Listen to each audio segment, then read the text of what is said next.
In our last video, we considered the concept of analyticity and especially the concept of the analytic function.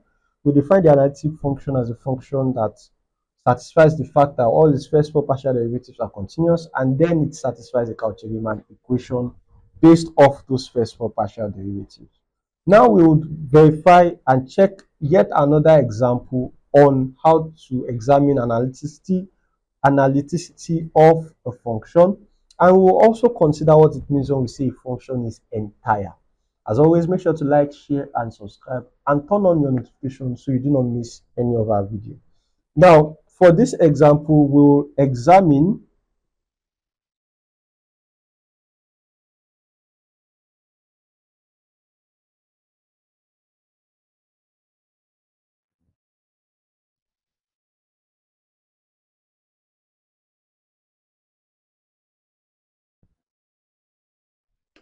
So for this question, we would examine the analyticity of sine z, right?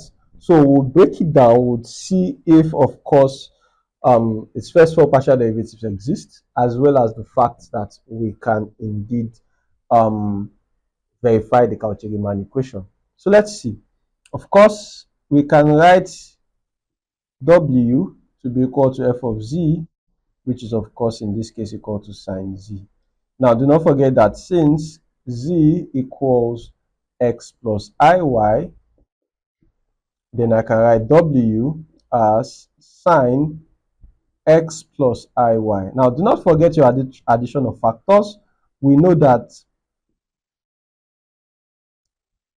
sine a plus b equals sine a cos b plus cos a sine b. This is one of the simple addition of factor formulas that exist in trigonometry. In this regard, we can then write w as sine x cos iy plus cos x sine iy.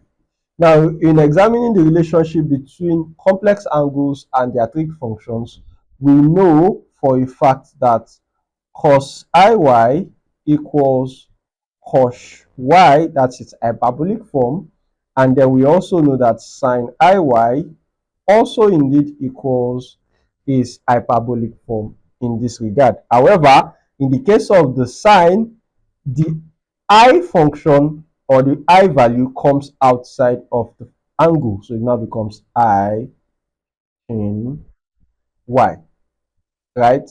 So cos iy becomes cos y, and then sine iy becomes I shin y. Now, using these two concepts, we can put it all together that W can be written as sine x cos y plus cos x or plus I cos x shin y. So this way we have been able to write out our u and then also write out our v. So we are at the start point. So now that we have our u and v, we can of course go ahead to verify if the first four partial derivatives exist. Now for u, which is indeed equal to sine x cos y, when we differentiate this with respect to x, that would mean that cos y would be a constant coefficient. Differential of sine x will give us cos x cos y. And then when we differentiate with respect to y, this time around we would have sine x being the constant coefficient. Differential of cos y gives us shin y. So this would be sine x shin y.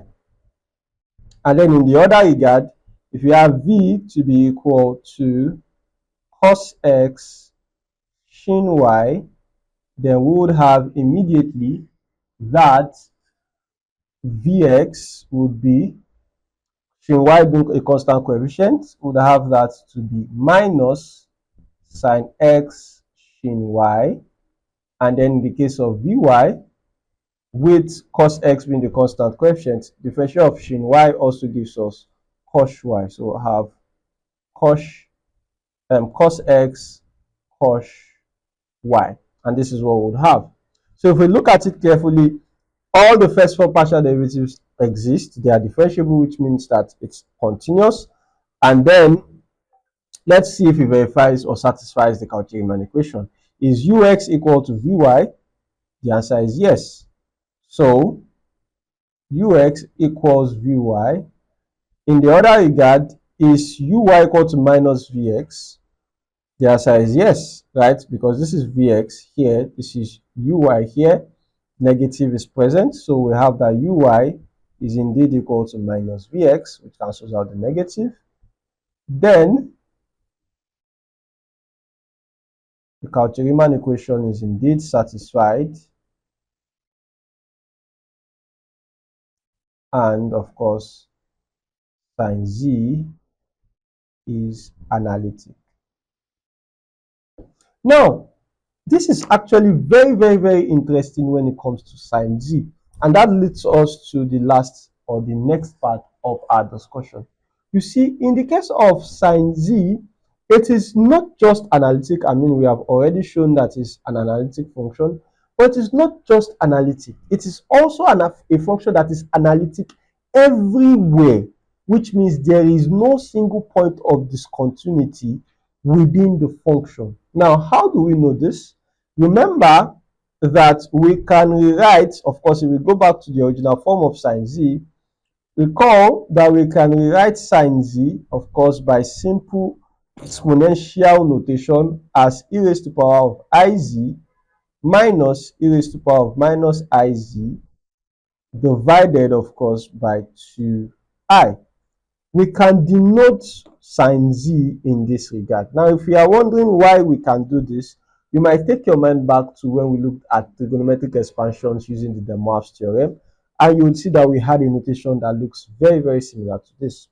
Now, if you can rewrite the trigonometric function as this, remember that the exponential function is a function that is analytic everywhere, and you have a difference between two exponential functions, which means that difference is analytic everywhere.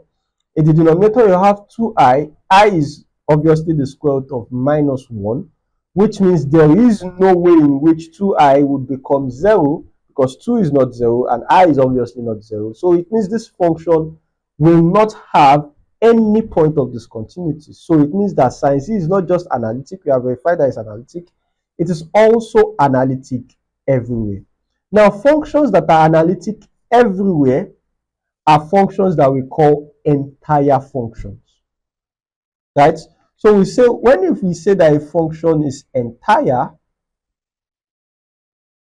we talk about functions that are analytic everywhere.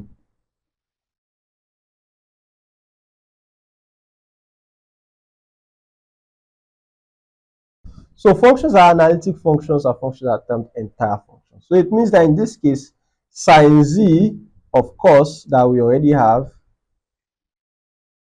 is indeed an entire function. So it builds off, of course, the concept of analyticity. So you can check and see if other functions are entire as well. For instance, the example we took in our previous video, which was f of z equal to e raised to power z, is it also an entire function?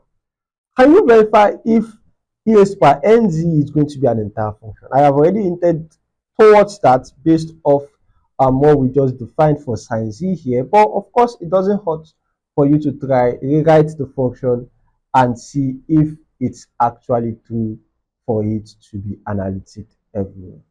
As always, make sure to like, share and subscribe, and turn on your notifications so you do not miss any of our videos.